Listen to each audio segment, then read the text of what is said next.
Cub Swanson is, like many of those who fight for a living, a man on a mission. He has stepped into the cage 32 times since turning pro in 2004, victorious in all but 7 of those occasions.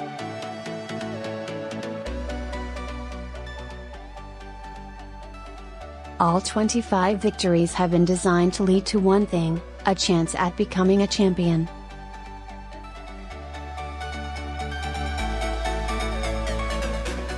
"13 years into his career, however, Swanson has yet to reach the mountaintop's doorstep.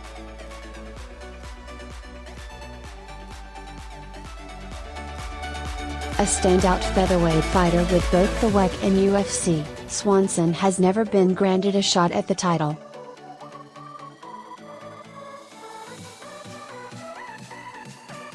Clearly, it hasn't been for a lack of winning. The first opportunity Swanson had at claiming to be the No.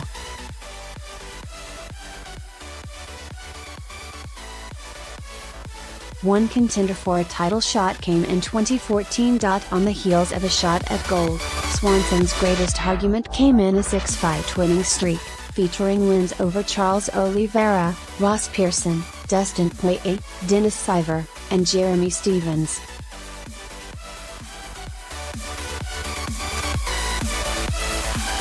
The UFC instead granted the shot to Chad Mendes, who kicked off 5 straight wins after his first loss to Jose Aldo in 2012.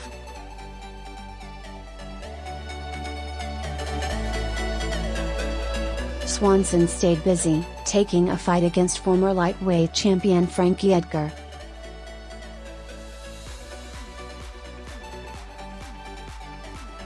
Things did not go well, dropping a one-sided loss that effectively derailed his chances of fighting for the title.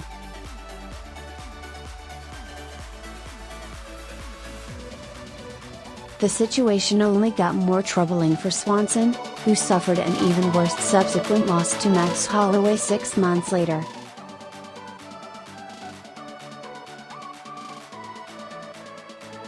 Now more than 2 years removed from the first 2-fight losing streak of his career, Swanson has won 4 straight, once again putting himself in position to compete for a championship, either in the UFC or elsewhere.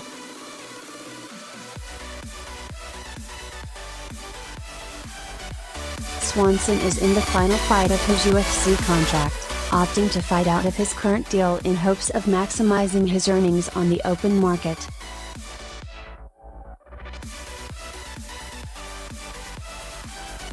Whether he'll remain a member of the greatest fighting organization on the planet remains to be seen, but there are signs of a possible departure.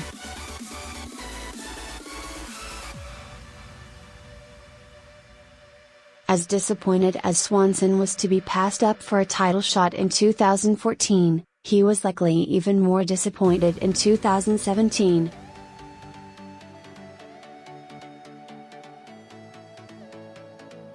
He was one of a handful of candidates eyed as a potential replacement for Edgar in a shot at Holloway's belt on December.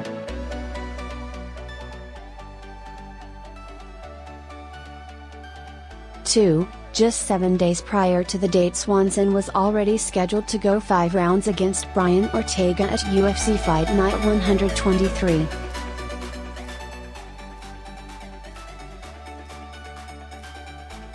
The shot instead went to Aldo, who was only 6 months removed from losing his title to Holloway in June.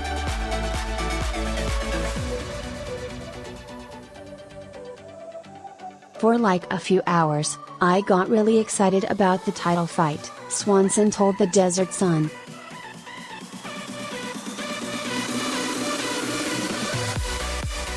Then, shortly after that, I was like, they never give it to you, so don't get your hopes up.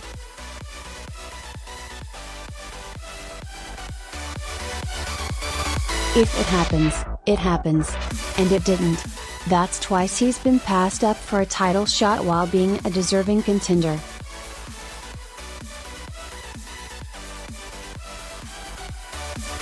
He will likely keep that in the back of his head as he enters negotiations with the company he's worked for the last 6 years.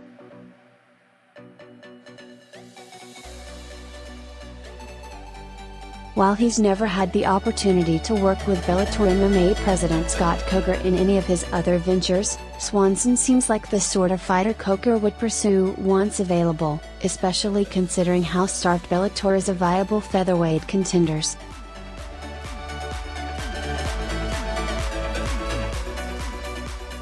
Patricio Freire currently holds Bellator's 145-pound title, a championship that's been treated as a hot potato among him, Daniel Straus and Pat Curran over the last 5 years.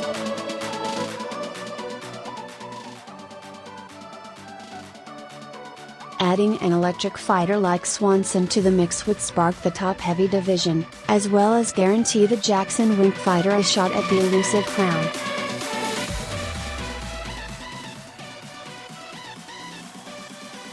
As impressive as Swanson has been since April of last year, he still wouldn't be next in line for a UFC title shot with a potential win over Ortega Saturday.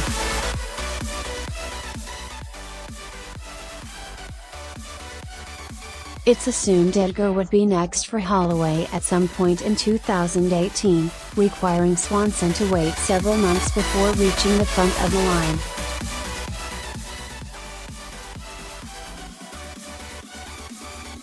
That's assuming he beats Ortega, an impossible task for the 13 men the 26-year-old fighter has faced.